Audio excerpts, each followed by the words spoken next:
I presented a state of play of the situation in Hungary, I focused on new elements. For instance, when it comes to judicial independence, new rules have been adopted, allowing for the appointment of members of the Constitutional Court to the Curia, Hungary's Supreme Court, outside the normal procedure for appointment.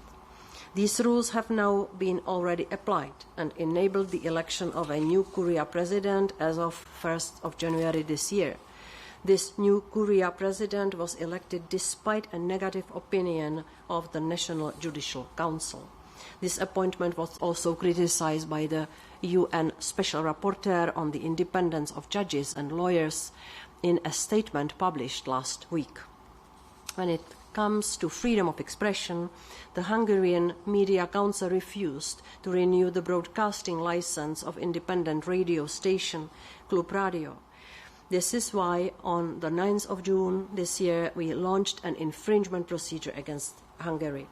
Just recently, the Hungarian parliament banned the dissemination to persons under 18 of content deemed to promote homosexuality and gender adjustment. Freedom of expression needs to be protected, and no one should be discriminated on the basis of sexual orientation.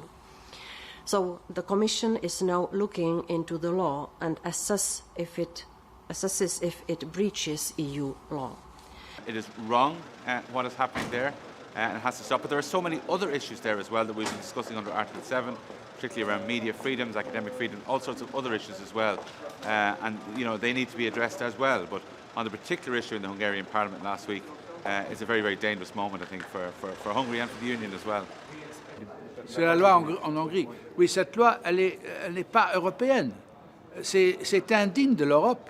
Indigne de l'Europe. J'espère que la Commission, elle est là pour que le droit et les valeurs dans l'Union européenne soient respectés.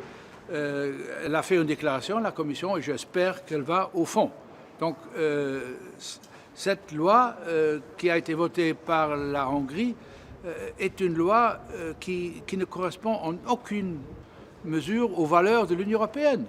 Et donc les gens ont le droit de vivre comme ils veulent.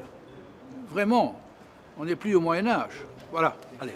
Until the age of 18, it must be only the parents who can conduct the education of the children regarding sexual orientation, because this is our way of thinking, is the exclusive right of the parents. It cannot happen.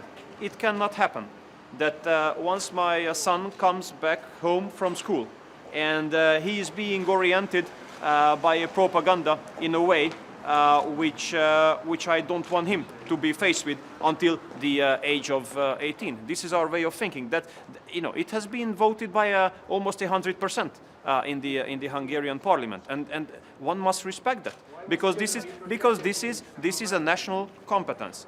We have conducted a legal analysis of this project, as you know, and our initial concerns are confirmed, and the President announced, I refer to her statement of this morning, that the responsible members of the College will send a letter will write to the Hungarian government to put on paper our legal concerns in relation to this draft law. The Hungarian bill is a shame. And I've instructed my responsible commissioners to write a letter to the Hungarian authorities concerning or expressing our legal concerns before the bill enters into force.